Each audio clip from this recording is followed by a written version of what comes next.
Привет, друзья! С вами Ольга, и вы на канале Мама Мия, красотка Сардиния. И я уже махнула вам с пляжа, а мы еще до него не добрались. Лохматая, радостная и вдохновленная летним сезоном. Итак, мы с вами на острове любимом Гарибальди, который называется Капрера. Находится он недалеко от города Ла-Мадалена. И за кустами уже виднеется прекрасная пятнистая лазурь зоны пляжа Кала Гарибальди. Вот нас ждет тот самый морской слоник, по которому вы можете догадаться, что мы идем снова к пляжу Кала Сирена, что значит спокойная, безмятежная бухта. И я часто слышу жалобы туристов, которые идут по нашим тропкам, хоть они и ведут к райскому месту, но являются довольно-таки тернистыми, потому что могут быть каменистыми, даже скалистыми, сотканными из корней деревьев. Где-то будут представлять из себя каменное полотно, где-то вот такие зашифрованные каменные ступеньки, которые создала природа, не человек. И до знаменитого нашего пляжа Кала Сирена идти от парковки всего 10 минут. В этом году занесло водорослями одну из частей этого пляжа, которую люди по незнанию могут принять за это роскошное место, поругаться, что их картинки обманули, но мама Сардиния научит смотреть на жизнь по-другому, выходить за пределы того, что ты видишь, потому что ты будешь вознагражден. Вот он, тот самый пляж, который называется Кала Сирена, и он признан одним из самых секси пляжей мира. Не только острова Сардиния. Он такой нежный, он такой укромный. И напоминаю, чтобы сделать хорошие фото и видео, залезайте вот именно на эту часть, где стою я. Потому что с противоположной части скал или на берегу вот этой лазури, этой красоты будет не видно, к сожалению. Поэтому не бойтесь лазить по скалам, вот поэтому я и говорю, что важна специальная обувь. Лучше пусть она будет для трекинга. И вот она, та самая прекрасная лагуна. Обратите внимание вот на эту палатку, которую люди разбирают, когда приходят сюда на целый день. И, кстати, если вы залюбопытствуете пойти дальше, то найдете еще один интересный пляж, который я называю пляжем Лохнесского чудовища. За каменную фигурку, торчащую из воды, которая его очень напоминает. Этот пляж имеет довольно важную особенность. Это не только прекрасная чистая вода, которая на острове Сардиния и в Ла-Мадолене практически везде такая. Наверное, я видела только один маленький пляжик, который у нас был грязноватый. И это было связано только с тем, что там находится маленький причал, а на причалах, скажем, вода не всегда бывает идеально чистая. Да, и вот мы видим историю, когда мой муж принес маленьких живых ракушек, показать, как они будут забавно двигаться в воде. А это маленький мертвый коралл, похожий на зуб. Так в чем же фишка этого пляжа? Для меня, пожалуй, в его говорящем имени. Сирена – это значит спокойная, это не какая-то русалка, хотя на этом пляже хочется ей себя почувствовать, красиво занырнуть. Так вот, для меня фишка этого пляжа в его волшебной способности повлиять на тебя лучше всякого навопосита. Как только ты заходишь в воду, ложишься и плывешь, тебя отпускают любые проблемы, любые дурные мысли. Эта вода в этом плане такая уникальная, так же, как вот эта штука из песка, которую переработал и выплюнул морской еж. И муж научил меня, если я хочу привлечь рыбок, то я должна сверху что-то бросить в воду. Однако что-то в этот раз не сработало, а мы видим вот такой морской детский сад. И все-таки одна маленькая рыбка повелась таки на мою ракушку, поняла, что это мошенничество и плывет ко мне ругаться. Кстати, тут ходила на прогулку с подписчиками на этот пляж, и мы стали размышлять, почему нельзя кормить диких животных, может быть, даже птиц, чаек.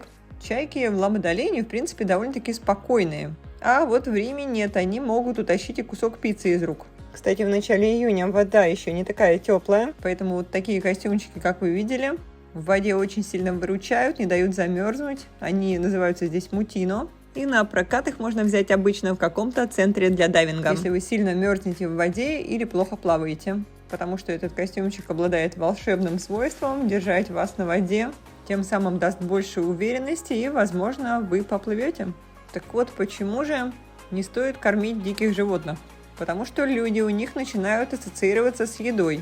Животные теряют естественные инстинкты охотиться и хотят, естественно, получить все на халяву. И вот что может с ними случиться, бедный Йорик. Муж говорит, это был совсем молодой дикий козлик, но помер он не потому, что потерял естественные инстинкты охотиться. Благо козликам такое не надо, они не хищники. А вот чайки, наши гобиане, хищники. По-хорошему природа их устроена, чтобы охотиться за рыбкой. Но из-за того, что люди дают им постоянно поесть, они привыкают к халяве. И когда есть нечего, могут даже уносить новорожденных котят, щенков или разорять помойки. На Сардинии, правда, я их ни разу не видела за таким нехорошим делом. Они у нас довольно-таки интеллигентные. И вот буквально вчера видела ролик, где чингиали, наши местные кабанчики, были всем семейством прямо на пляже. И люди прямо с лодки их кормили, снимали видео. После чего я прочитала один гневный и правильный комментарий, что после такого поведения людей чингиали перестают нас бояться и начинают открыто воровать еду из сумок, в прекрасной бирюзовой воде подплывать к людям и могут даже укусить, ассоциируя нас с едой, думая, что мы дадим им что-то. Так, если я не ошибаюсь, в прошлом году был случай, когда ребенок в воде получил от свиночки сильный укус, сильную травму. И это как раз-таки следствие того, когда люди, вот, например, смотрите, угощают их пастой, то есть кто-то же ему это принес, дал, и потом они уже не понимают, как это им не дают, почему нет. Соответственно, сначала начинают требовать или же разбойничать. В прошлом году тоже было видео, где кабанчик схватил сумку и унес ее вместе со всем содержимым. В этом году еще не видела, но обязательно, думаю, поставят снова постер, на котором будет написано «Не кормите чингиалей». Вот в этом замечательном баре на Капрера, где, посмотрите, гамаки, столы из дерева, готовят очень-очень вкусно. И обычно на обеде он переполнен, но если прийти сюда в правильное время, где-то к 4 или после, то вы найдете здесь тишь и блажь. А сейчас я вам покажу еще одно секретное место на острове Капрера, куда буквально позавчера приезжала съемочная группа BBC. Они снимают документальный фильм о природе острова Капрера, архипелаге Ла-Мадалена. И мой муж, морской биолог, пригласил их поснимать не эти прекрасные цветочки, а нужно будет пробраться вот сюда, на каменные плиты с прекрасным панорамным видом, для того, чтобы увидеть больших, красивых, летучих мышей. Первое время я плакала в этом месте, мне казалось здесь очень и очень высоко. Первый раз я пришла сюда в неправильной обуви, в кедах с плоской подошвой, никому не рекомендую этого делать. Когда вы собираетесь на трекинг, в скалы, только специальная обувь. Здесь открывается потрясающий вид не только на каменные, да вот такие природные изваяния, которые, если вы смотрите мой канал, знаете, что называются тафоны. И образуются они, когда соленый влажный ветер врезается в камень. Вот мы видим, что козлики здесь гуляли. Да, и вот с течением времени природа вытачивает из камня удивительные, потрясающие фигуры. Здесь будет даже такое ощущение несколько другой планеты. Это место кажется фантастическим. Сначала немножко пугает, но потом, как только ты понимаешь, что тебе вообще посчастливилось стоять здесь, наполняешься чувством, по которое переходит затем в состояние благодарности. Очень рекомендую его практиковать.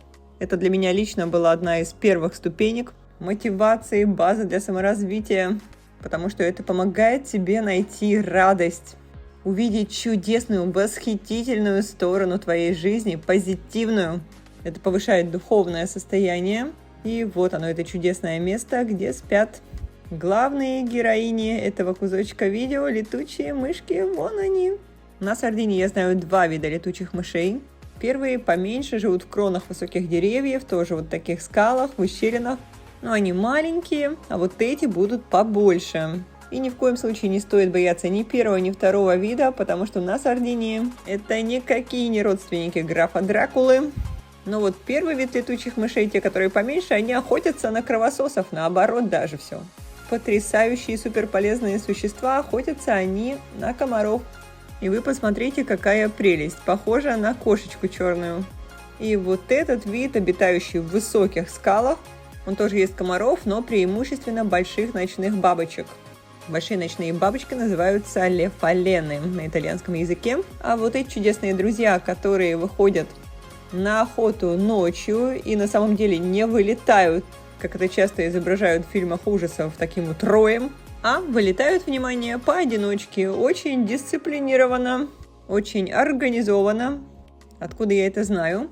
Вот как раз-таки по съемкам последнего документального фильма здесь. Это было такое наше личное открытие, что сардинские летучие мышки, как и сами сарды, как и итальянцы, с наступлением ночи никуда не спешат. Вся съемочная группа сильно замерзла, ожидая того момента, когда они наконец вылетят. Вот так вот красиво на закате это выглядело. И по моим личным ощущениям, увидеть это место, увидеть этих животных, это действительно настоящее чудо. Наши друзья, с которыми мы здесь были, просто в восторге остались. И вот момент, когда мой муж сказал после 9 вечера, что солнце уже село, что как-то смотреть нечего. Но посмотрите, после 9 вечера в июне на нашем чудесном пляже Басса-Тринита где-то до 10 вечера продолжают полыхать краски. И если вы хотите, чтобы я вам создала вот такой сказочный маршрут, совмещающий в себе чудеса природы, невероятные красивые лазурные пляжи, маршрут вдохновения, маршрут натуралистический, чтобы увидеть больше дикой природы, больше животных, то напоминаю, что я создаю авторские маршруты, подстраиваю их под людей, под их запросы, чего просит душа, за совершенно небольшую стоимость. Прайс можно посмотреть на моей страничке в Инстаграм в актуальном.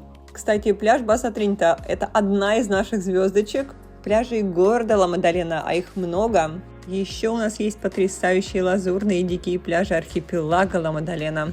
И пляжи места вот этого, где мы сегодня с вами побывали, остров Капрера.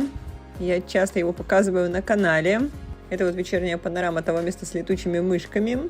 Да уж, действительно, не зря Гарибальди выбрал этот остров для того, чтобы провести последние свои 26 лет жизни здесь, заниматься фермерством.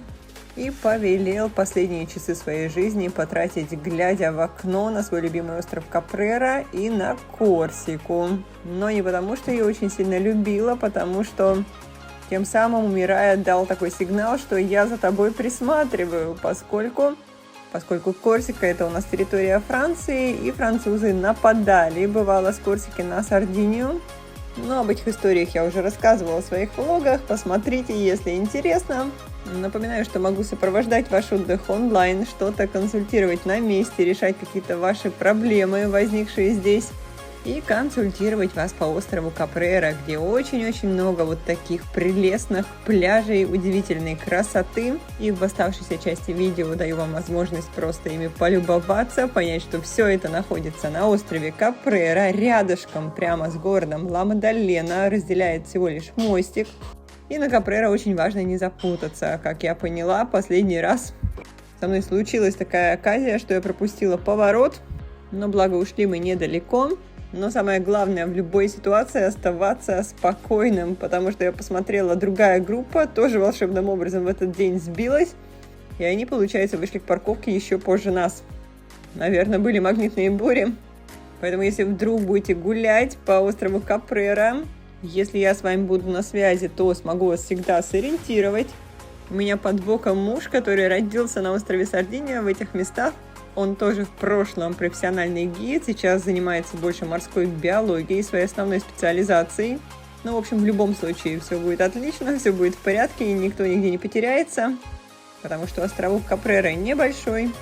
Но все же, как я поняла по своему опыту, лучше иметь всегда кого-то на связи из местных. Кто еще лучше тебя знает эти места, на всякий случай. Но вот поверьте, для ценителей красоты, свободной красоты природы, это действительно потрясающее место, вдохновляющее, где прямо хочется ходить и ходить, гулять и гулять, видеть больше этой красоты.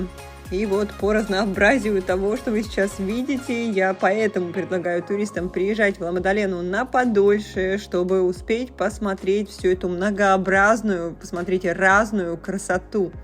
Море где-то вот такое необычно пятнистое, где-то оно абсолютно лучезарное, сияющее даже немножко такими зеленоватыми оттенками.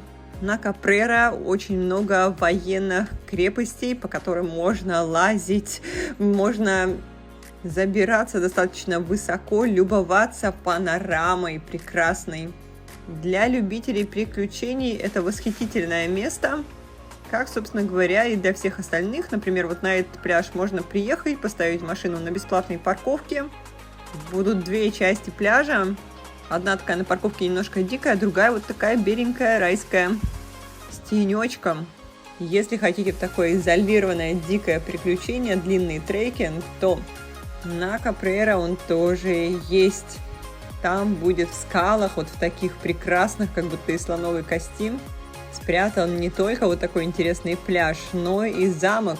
Замок Улитка. Вы ходите, бродите и собираете этот замок как будто пазл, потому что он вписан в скалы, туда вконструирован. Есть еще вот такой потрясающий пляж, и у меня есть маршрут, где можно посетить 3 вот таких вот прекрасных заповедных пляжа за одну дорогу. Это будет удивительно красивый, потрясающий панорамный трекинг с удивительным снорклингом. Если вы плаваете с маской, то вот это место просто рай для этого. Единственное, конечно, нужно знать о некоторых тонкостях пути. И если что, можете быть со мной на связи. Я вас сориентирую, если будут какие-то трудности. Поэтому пишите мне в Инстаграм, в Директ, чтобы ваш отдых был наполнен прекрасными целями. В карте я обычно делаю полное расписание.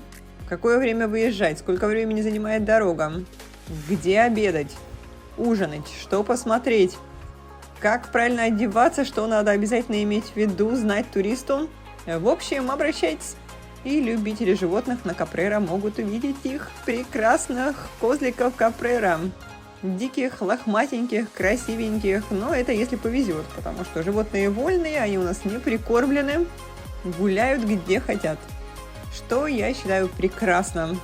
Да, друзья, в завершении видео хотела еще сказать о том, что если вам нужна машина, то у меня есть в сотрудничестве хороший сервис, который поможет избежать проблем, потому как они, к сожалению, бывают. Уже вот последний раз 2 случая было, когда людям отказывались выдавать машины без какой-то достаточно серьезной страховой доплаты, о которой не предупреждали.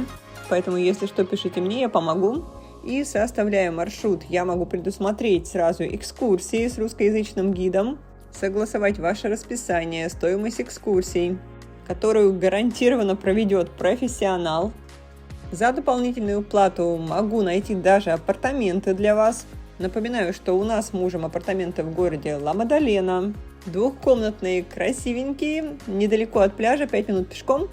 Я их показала во влоге «Солнечная Ла-Мадалена» и ее пляжи. На лето есть еще свободные даты. Если вам нужны, пишите мне быстрее. Находятся они в очень удобном месте, с бесплатной парковкой, в зеленом таком райончике, окруженном морем, где в нашем маленьком садике всегда поют птички. И апартаменты находятся немножечко в низине, поэтому в них всегда летом приятно свежо. И наш маленький пляжик, в отличие от многих пляжей города Ла-Мадалены, оснащен душем, маленькой детской площадкой, большим каменным столиком, где можно присесть и в тенечке пообедать или поужинать. И цены у нас довольно-таки демократичные. Видеорил с нашими апартаментами есть также в Инстаграм. Ссылка есть в описании канала и оставлю под этим видео. Кстати, на Капрера все обычно хотят вот на этот пляж, который называется Кала Кутичо, но туда можно только с гидом, даже на лодке. Без гида туда не попасть. Этот пляж еще известен под именем Таити, но дорога туда непроста. Друзья, на сегодня у меня практически все. Не забывайте, пожалуйста, отметить мою работу лайком, написать какой-то хороший комментарий, если видео оказалось для вас полезным, или задайте вопрос. Если будет нужно, пишите в Инстаграм, можем даже созвониться. Желаю вам прекрасного отдыха на нашем острове. С вами была Ольга и мама Мия, красотка Сардиния. Чао!